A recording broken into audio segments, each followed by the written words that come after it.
For over 1,000 years, Constantinople stood unbroken, the last stronghold of Rome, the center of trade, wealth, and faith.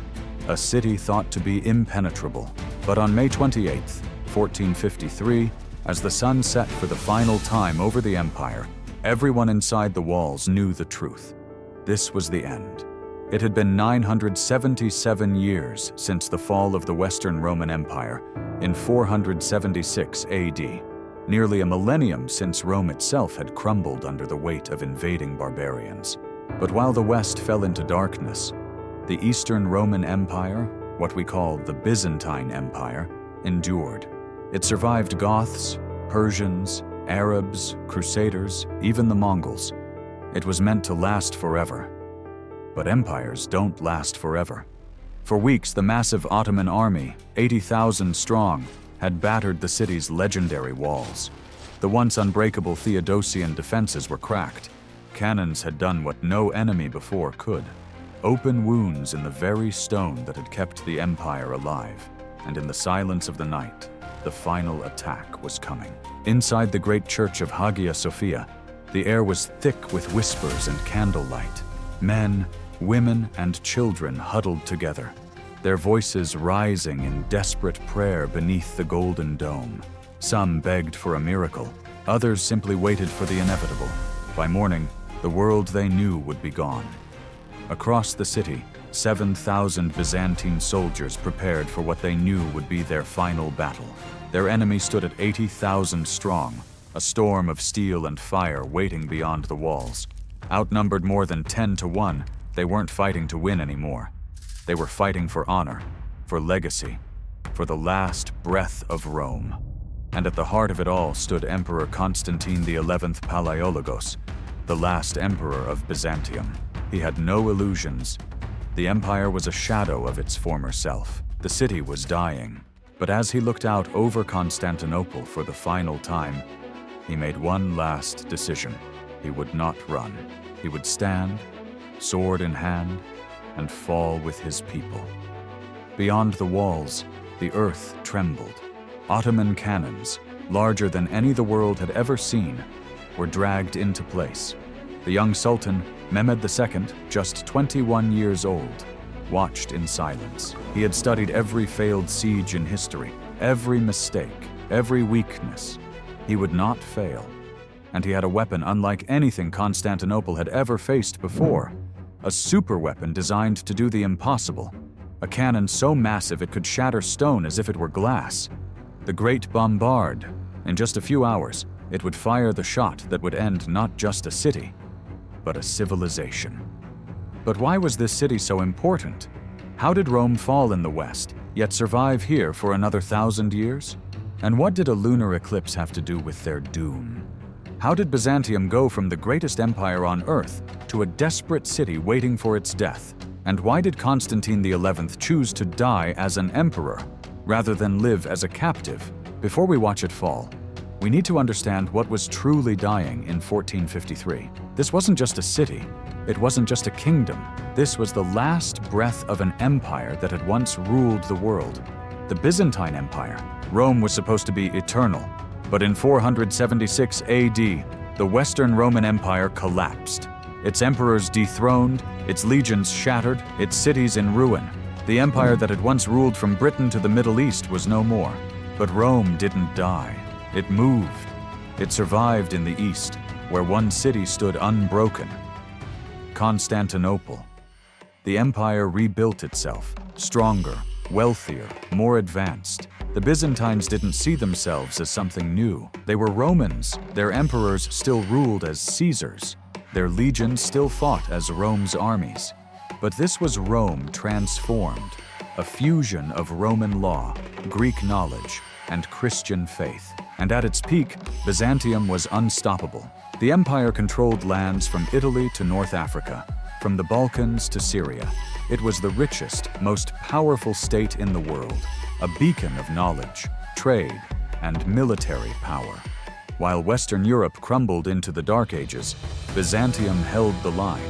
Its capital, Constantinople, was the greatest fortress on earth. Triple-layered walls, so thick they had survived everything thrown at them. Goths, Persians, Arabs, Bulgars, Vikings, Mongols. No one could break them. No one could take the city. But empires don't last forever. Byzantium began to rot from the inside. Civil wars, corruption, power-hungry emperors, and endless enemies drained its strength. Then came the Fourth Crusade. In 1204, a Christian army, supposed to fight Islam, turned against their own faith. Western knights, meant to reclaim the Holy Land, sacked Constantinople instead. They looted its palaces, burned its libraries, and ripped the empire apart. Byzantium would never recover. By 1453, the empire was nothing more than a city and a few scraps of land. The days of emperors ruling millions were gone. The once great empire had become a relic, barely able to defend itself. And yet, even in its dying days, it was still Rome, the last remnant of an empire that had once shaped the world, the final piece of a legacy stretching back to Caesar, Augustus, and Constantine the Great. But why did Constantinople matter so much? Why had sultans, crusaders, and emperors fought over this one city for centuries? And why was an empire that had survived everything before now on the verge of annihilation? For over 1,000 years, countless armies had tried to take Constantinople. All of them failed. The walls stood unbroken, a symbol of an empire that refused to die. But by the 15th century, a new power had risen, one that wouldn't fail. The Ottoman Empire, ruthless, relentless, and expanding fast. Unlike the others, they weren't just trying to take a city, they were coming to end an empire. Byzantium had spent centuries fighting for survival, but the Ottomans, they were unstoppable.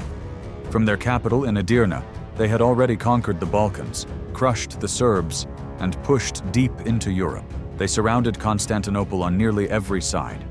It was only a matter of time. Then, in 1451, everything changed. A new sultan rose to power. Young, ambitious, brilliant, Mehmed II. Only 19 years old, but already one of the greatest military minds of his time. And he had one obsession: Constantinople. Mehmed studied every failed siege of the past. He knew why the Arabs, the Bulgars, and even the Crusaders had failed. He would not make their mistakes. This time, Constantinople wouldn't just be attacked, it would be surrounded, isolated, and crushed. In 1452, he made his first move. On the Bosporus Strait, he ordered the construction of a massive fortress, Rumeli Hizara. In just 4 months, it was complete. The walls were 200 feet high, with cannons aimed directly at the sea lanes leading to Constantinople. The message was clear: no help was coming. The empire was now alone. Every army that had come before had failed. The Persians, the Arabs, the Crusaders. No one could break Constantinople's walls. No one. But Mehmed II was about to change history. He didn't rely on brute force. He turned to technology. For centuries, the walls had been impenetrable, repelling invaders like an unbreakable shield. But Mehmed had a weapon built to shatter shields. A superweapon. One designed to do the impossible. The Great Bombard, a monstrous cannon, so massive it took 60 oxen and hundreds of men just to move it.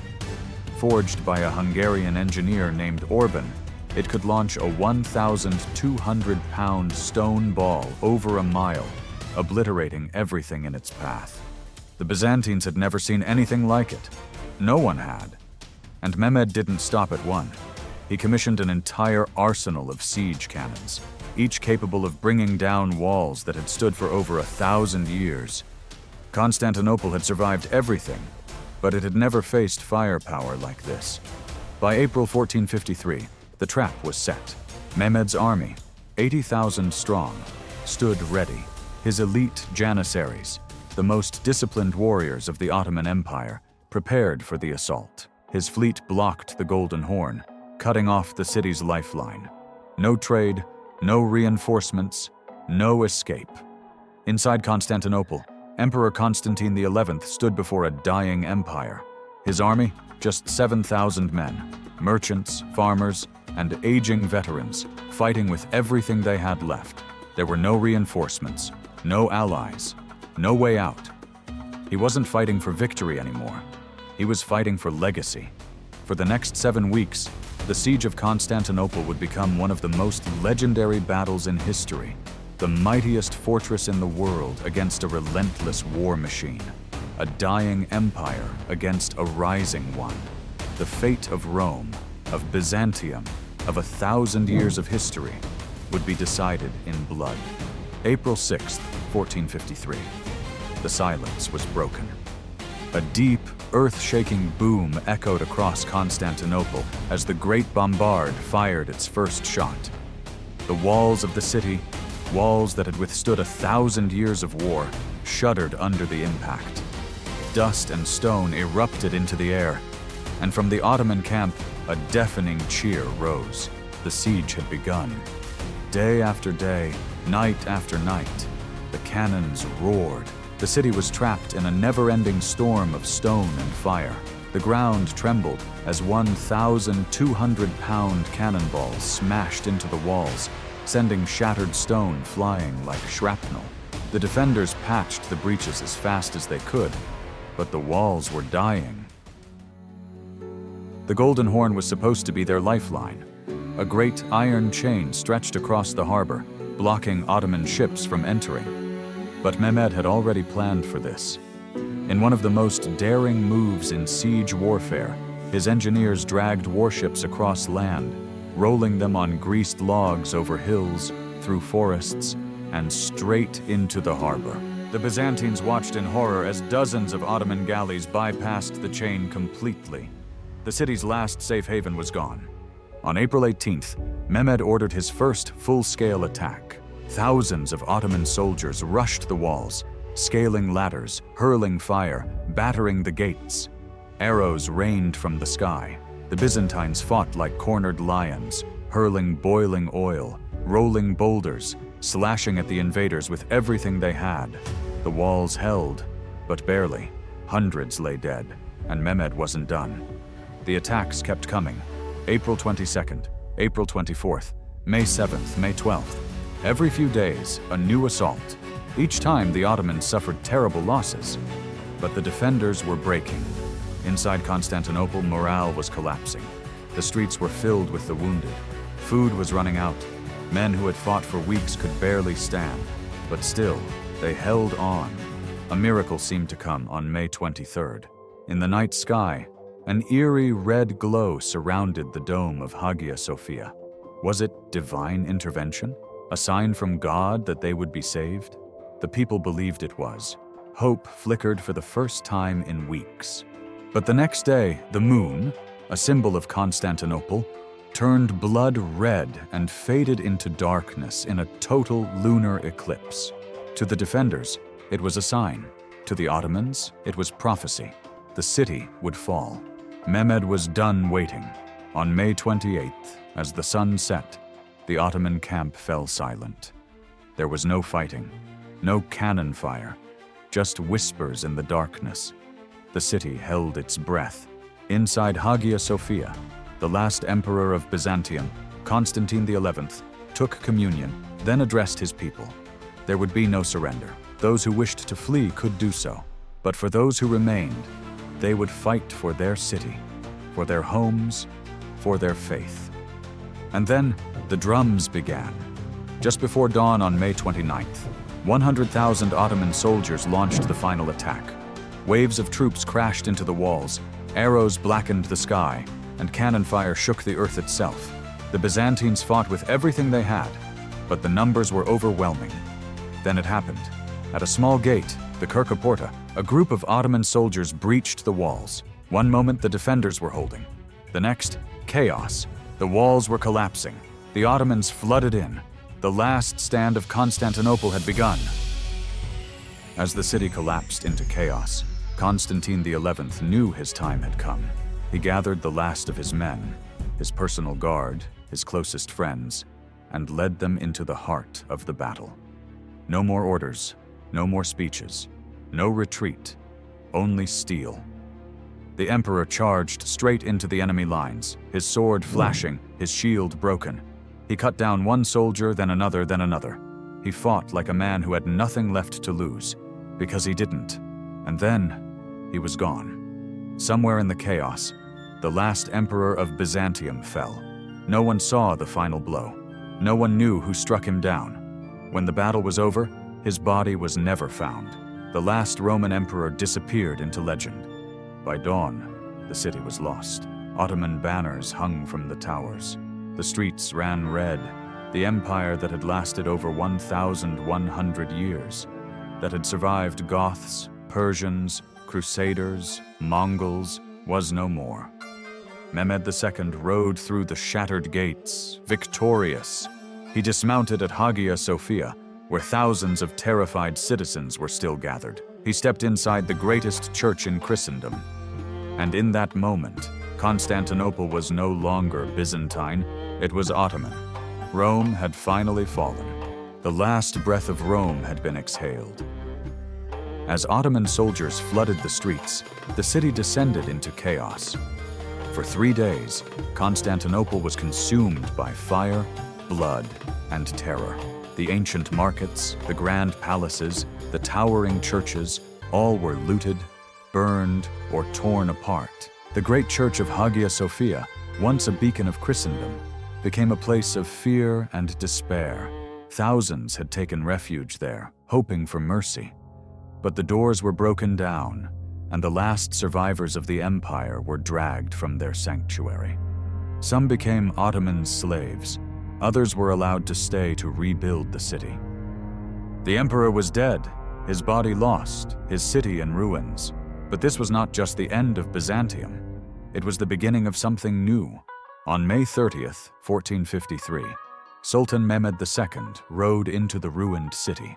He dismounted at the doors of Hagia Sophia, stepped inside, and looked up at the golden dome that had stood for over 1,000 years. He ordered that the great church be preserved, but transformed.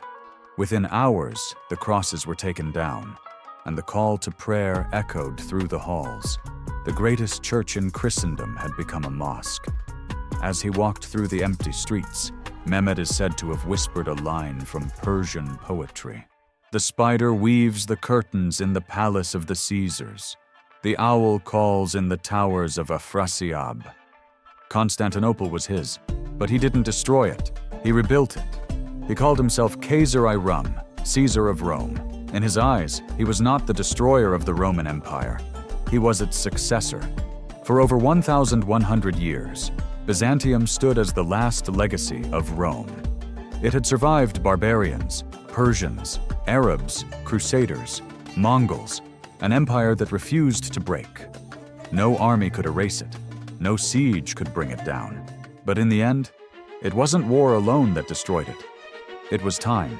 When Constantinople fell on May 29, 1453, it wasn't just the end of a city. It was the end of an era. The empire that had carried the torch of Rome for 1,000 years was gone. But did it truly die? The Ottomans thought they had ended Rome, that they had erased an empire. But history isn't so easily erased. Ideas, knowledge, culture, these things don't burn. The fall of Constantinople didn't bury Byzantium. It spread it. Its scholars, fleeing the flames, carried manuscripts, philosophy, science, the wisdom of the ancient world, into Western Europe. The world called it the beginning of the Renaissance, the rebirth of art, science, and learning. But in many ways, it wasn't a rebirth. It was a passing of the torch. Byzantium's legacy didn't vanish, it shifted. Its influence shaped the Orthodox Church, Eastern Europe, and Russia. The Russian Tsars adopted the title Tsar, the Slavic word for Caesar. Moscow began calling itself the Third Rome, the new heir to Byzantium's legacy. The empire had fallen, but its spirit refused to die. Even Mehmed II, the conqueror of Constantinople, knew this. He didn't destroy the city, he rebuilt it. He declared himself Caesar of Rome. He understood that Byzantium was more than just a kingdom. It was an idea, and ideas don't die. So, was this truly the end of Rome? Or just the beginning of something new? Because when we look at the world today, the laws we follow, the architecture we admire, the books we read, the ideas we embrace, traces of Byzantium are still there. The empire is gone, the walls have fallen, but its legacy? its legacy will last forever. Empires rise, empires fall, but great stories never fade. If you want more untold history, like, subscribe, and keep the past alive.